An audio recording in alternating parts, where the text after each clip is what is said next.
Assalamualaikum warahmatullahi wabarakatuh. Perkenalkan, nama saya Afifah Hijrah El Syifarsadi dengan NIM E11212313083, Antropologi Sosial, Universitas Tanjung Pura.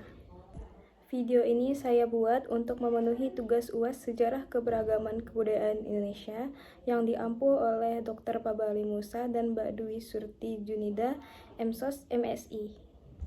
Kemudian saya akan membahas materi tentang zaman Madia, yaitu Kerajaan Banten. Kerajaan Banten merupakan kerajaan penting di Nusantara pada abad ke-16 hingga abad 17. Terletak di ujung barat Pulau Jawa, sehingga Banten menjadi pusat perdagangan yang strategis karena berhasil menghubungkan jalur perdagangan antara Asia Timur, Asia Tenggara, dan Samudra Hindia. Selain itu, kerajaan ini juga berperan penting dalam penyebaran agama Islam di Nusantara. Pada akhir abad ke-16 hingga pada awal abad ke-17, khususnya di bawah pemerintahan Sultan Agung Tirtayasa, merupakan masa kejayaan Kesultanan Banten. Sultan Agung Tirtayasa adalah sosok di balik kesuksesan Kerajaan Banten yang berkuasa di tahun 1651 sampai 1683. Lokasi Banten yang menghadap Selat Sunda dimanfaatkan dengan sangat baik.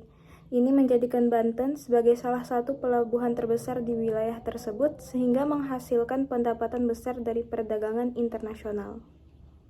Masa kejayaan Kerajaan Banten juga mencerminkan perkembangan seni dan budaya yang kaya. Banten dikenal karena seni keramiknya, khususnya tembikar berglazur yang indah. Kerajaan Banten juga berperan dalam penyebaran Islam melalui jalur perdagangan. Dengan banyak pedagang-pedagang Islam dari berbagai penjuru dunia seperti Arab, Persia, India, dan Tiongkok yang datang ke Banten untuk berdagang dan menetap, mereka membawa serta ajaran Islam dan mengajarkannya kepada penduduk setempat. Jalur dakwah juga penting, dengan para ulama dan wali Jawa yang datang ke Banten untuk menyebarkan Islam dan mendirikan pesantren. Kemudian ada tokoh-tokoh penting terhadap perkembangan Kerajaan Banten, yaitu ada Maulana Hasanuddin, merupakan pendiri dan Sultan pertama Kesultanan Banten. Kemudian Maulana Yusuf, Sultan Ageng Tirtayasa, Sultan Haji, Pangeran Ratu, dan Sultan Muhammad. Kemudian ada faktor-faktor penyebab runtuhnya Kerajaan Banten. Yang pertama ada politik adu domba yang dilakukan oleh VOC terhadap Kerajaan Banten di bawah pimpinan Sultan Haji dan Sultan Ageng Tirtayasa memperuh konflik internal dan mengerahkan kekuasaan Belanda di Banten. Sultan Haji yang didukung oleh Belanda akhirnya menjadi raja boneka dan memungkinkan Belanda menguasai Banten serta memonopoli perdagangan di kawasan pesisir Jawa.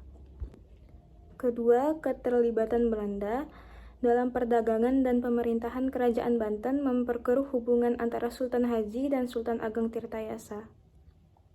Sultan Ageng Tirtayasa yang anti Belanda mencoba mencabut tahta Sultan Haji, tetapi Belanda mendukung Sultan Haji dan memungkinkan Sultan Haji mempertahankan tahtanya. Konflik internal yang terus terjadi antara Sultan Haji dan Sultan Ageng Tirtayasa yang disebabkan oleh perbedaan pendapat dan kepentingan semakin memperkeruh situasi dan mengarahkan kekuasaan Belanda di Banten. Kemudian penghapusan Kesultanan Banten, yaitu Gubernur Jenderal Daendels menghapus Kesultanan Banten pada tahun 1809, mengakhiri masa kejayaan Kerajaan Banten dan mengarahkan kekuasaan Belanda di Banten.